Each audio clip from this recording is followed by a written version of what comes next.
Hey guys, what's going on? This is RJ Game News USA here, back today with another top 10 list. And today we're going to be counting down the top 10 most painful Super Bowl losses of all time. I do have a couple rules with this though. Number one, it's one per franchise, so only the losing team, we only can have them once on the list. Another thing, too, this is not going to be specifically from my perspective as a fan. For example, I might think it's funny the Falcons lost the Super Bowl, blowing a 28-3 lead.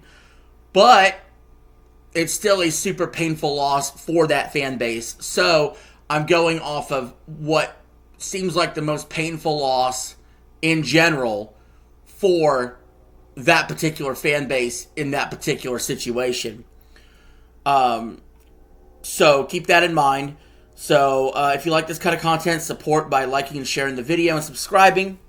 And let's jump into it. Starting with number 10 on the list, we have Super Bowl IV, the Chiefs defeating the Vikings 23-7. I'm going to describe why this loss is so painful. So the year prior to this, there was a huge upset, which was the Jets beating the Colts. That was the famous game where Joe Namath does the guaranteeing the victory, and then the huge upset happens. But the Vikings were actually even bigger favorites versus the Chiefs in Super Bowl IV, and they were widely considered like they were going to be one of the greatest teams of all time had they pulled off the win. Well, not only did they lose, but this actually caused the league to merge after that season, which then instantly pretty much doubled the amount of teams in the league, making it even harder for the Vikings. And they would go on to lose 3 more Super Bowls within the next decade, also losing Super Bowl 8, 9, and 11, all to AFC teams.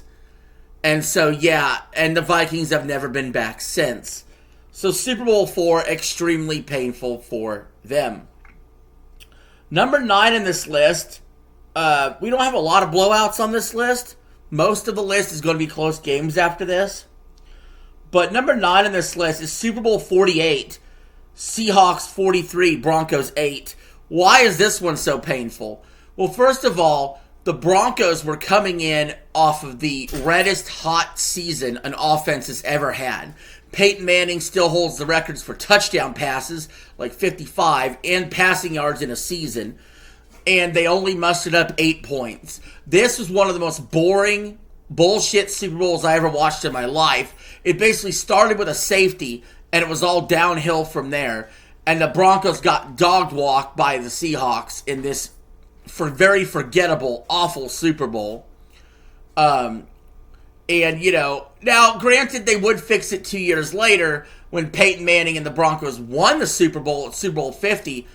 But in some ways, it almost feels like that team was not as good as the Super Bowl 48 team. The defense was really good, but it felt like a real missed opportunity there for Peyton to, at the time, he was sort of battling with Tom Brady for GOAT status, and clearly, you know, his loss there, followed by a Patriots win the following year against that same Seattle team, really set apart the GOAT debate as well at the time. Moving on to number 8, Super Bowl 54, Chiefs 31, 49ers 20. Why is this on the list? Well, the 49ers were up 20-10 late in the game. They were celebrating a late fourth quarter interception by Patrick Mahomes, posing in front of the camera. Yeah, that celebration comes from that moment, mostly, for defenses. It's an annoying celebration. But the 49ers, after that, completely blew it. The Chiefs scored 3 straight touchdowns, boom, boom, boom, and won this game. And the 49ers were left shell-shocked, wondering how the hell they did not end up with a Super Bowl here. And then 4 years later, they would lose in overtime to this same Chiefs team. Which I'm sure was living rent-free in their head. But imagine how NFL history could have been changed. Maybe the 49ers had the dynasty this decade, not the Chiefs, if the 49ers had managed to hold on to this lead. Number 7, Super Bowl 43, Steelers 27, Cardinals 23. Why is this so painful? I'm putting extra emphasis on teams here that have never won a Super Bowl, and they got really close and weren't able to seal the deal. Teams like the Panthers, they didn't make the list, but they lost a heartbreaker to the Patriots. But why do I choose the Cardinals game over that? Well, in particular, there's one player that's one of the greatest players of all time to not get a ring. Larry Fitzgerald. In this game, he makes an amazing play to put the Cardinals up with little time left, and you think the game is over. Larry gets a ring. Sadly, he does not. The Steelers finish the job and win that Super Bowl. And that game was very entertaining as well. It went back and forth. Kurt Warner was in the end of his career, basically. And I feel like a lot of people were rooting for the Cardinals there, and they did not pull off the Super Bowl win. Number 6 on this list, Super Bowl 56, Rams 23, Bengals 20. This was the last one that NBC had broadcasted 4 years ago. Here's why this one's so painful. We don't know if Joe Burrow's ever going to get back to or win another Super Bowl. We've seen, like, Dan Marino get to a Super Bowl and get his ass blown out and lose. And I considered putting that on the list when it came to teams that, you know, had a disappointing Super Bowl loss. But I decided not to. Miami's won other Super Bowls before that. And so they're okay. The Bengals lost close Super Bowls before this. And it happened to them again. They were there at Ken Anderson. They were there at Boomer Esiason. Either one of those could have made the list too. But I went with Burrow and the Bengals. And clearly they've never even been really that close since. They went to the AFC Championship game the following season, lost that, and have missed the playoffs since then.